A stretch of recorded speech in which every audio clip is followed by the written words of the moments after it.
Veja porque Jesus falava, em parábola. Eu sou Daniel, o semeador da paz. Há explicações, da parábola do trigo e o joio. Mateus, capítulo 13, versículo 27 a 31. Jesus propôs-lhes outra parábola. O reino dos céus é semelhante a um homem que tinha semeado boa semente em seu campo. Na hora, porém, em que os homens repousavam, veio o seu inimigo, semeou joio no meio do trigo e partiu. Este trecho da Bíblia é a mesma coisa, de quando Adão e Eva estavam no paraíso e foram seduzidos. O inimigo plantou o mal em Adão e Eva. Veja o porquê Jesus falava em parábola. Isto era para separar as pessoas pelo jeito de como ouvia. E Jesus mandou também, os apóstolos pregar o Evangelho, para acordar todos que estavam dormindo espiritualmente. Veja o que Jesus disse, Marcos, capítulo 16, versículo 15 a 16. E disse-lhes, ide por todo o mundo e pregai o Evangelho a toda criatura. Quem crer e for batizado será salvo, mas quem não crer será condenado.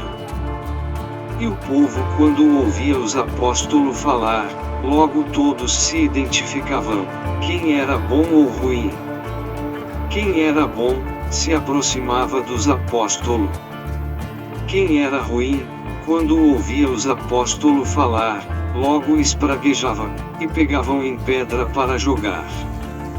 E os que tinham sabedoria entendia que era o chamado de Deus, e acordava logo espiritualmente, e mudava a vida para agradar a Deus, mesmo vivendo com um povo mau, pois a palavra de Deus, em parábola, é um sinal de salvação. Mas quem era mau, não entendia nada do que os evangelistas diziam, e continuava praticando o mal. E que ainda hoje acontece. Pois desta maneira, Jesus sabia, que entre o povo, quem era joio, e quem era trigo. Veja o que o profeta Isaías disse.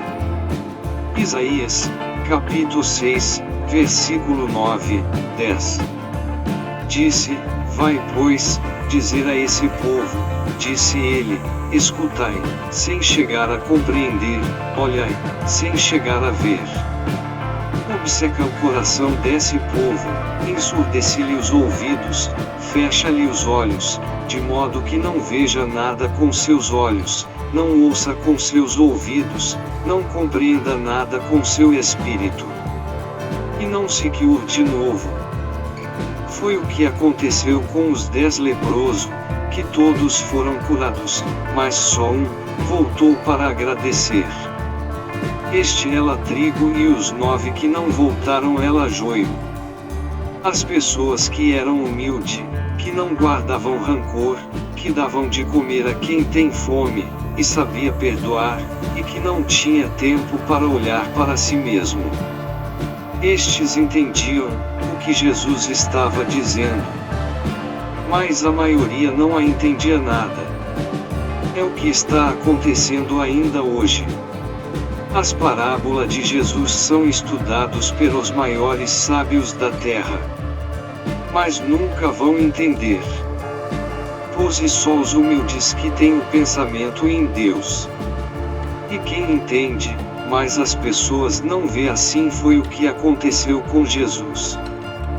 Pois ele é o humilde dos humildes. Continua. Mateus, capítulo 13, versículo 27 a 31. O trigo cresceu e deu fruto, mas apareceu também o joio. Os servidores do pai de família vieram e disseram-lhe, Senhor, não semeaste bom trigo em teu campo? Donde vem, pois, o joio? Disse-lhes ele, foi um inimigo que fez isto. Replicaram-lhe, queres que vamos e o arranquemos? Não disse ele arrancando o joio, arriscais tirar também o trigo. Deixai-os crescer juntos até a colheita. No tempo da colheita, direi aos ceifadores: arrancai primeiro o joio e atai-o em feixes para o queimar. Recolhei depois o trigo no meu celeiro. Como você vê, o inimigo sempre está impedindo o povo de ter uma vida de paz, de amor e de felicidade em nome de Deus. Veja isso, quando Deus criou Adão e Eva. O inimigo logo colocou no pensamento que o paraíso de Deus não era tão bom. Porque para viver neste paraíso, tem que cumprir algumas regras. Como não comer o fruto proibido. O inimigo mostrou que existia um jeito de ter uma vida melhor do que no paraíso. E que não tinha restrições, pois todos faziam o que pensava para satisfazer os desejos da carne, e não a de Deus. E como isto, quando tiveram Caim e Abel, começou a divisão de pensamento. Caim, o joio, com os pensamentos carnais, que só tinha pensamento de maldade. E por causa disto matou o irmão, Abel. O trigo, que era bom,